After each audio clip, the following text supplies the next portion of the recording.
নবগঠিত সরকারের প্রথম দিন আজ শুক্রবার। এই সরকারের প্রথম দিনেই বাজারে স্বস্তি ভাব বিরাজ করছে।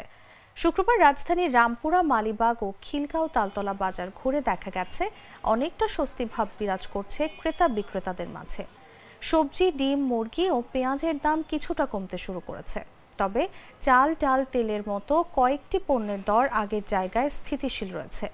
সবজির দাম বাজার ভেদে বেগুন, পটল, পেঁপে, ঢেঁড়স 40 থেকে 50 টাকায় বিক্রি হচ্ছে।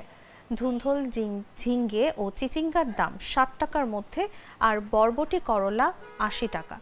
এই সপ্তাহের শুরুতেও এসব সবজির দাম ছিল 80 থেকে 100 টাকা, অর্থাৎ কয়েকদিনের ব্যবধানে কিছু সবজির দাম অর্ধেকে নেমেছে। একইভাবে কমেছে ব্রয়লার মুরগির দামও।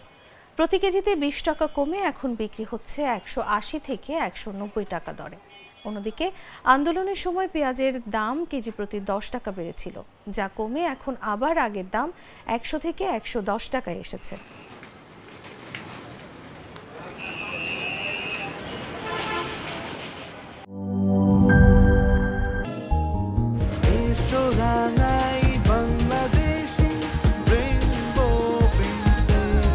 রেইনবো পেইন্টস, ছড়াও জীবনের রং।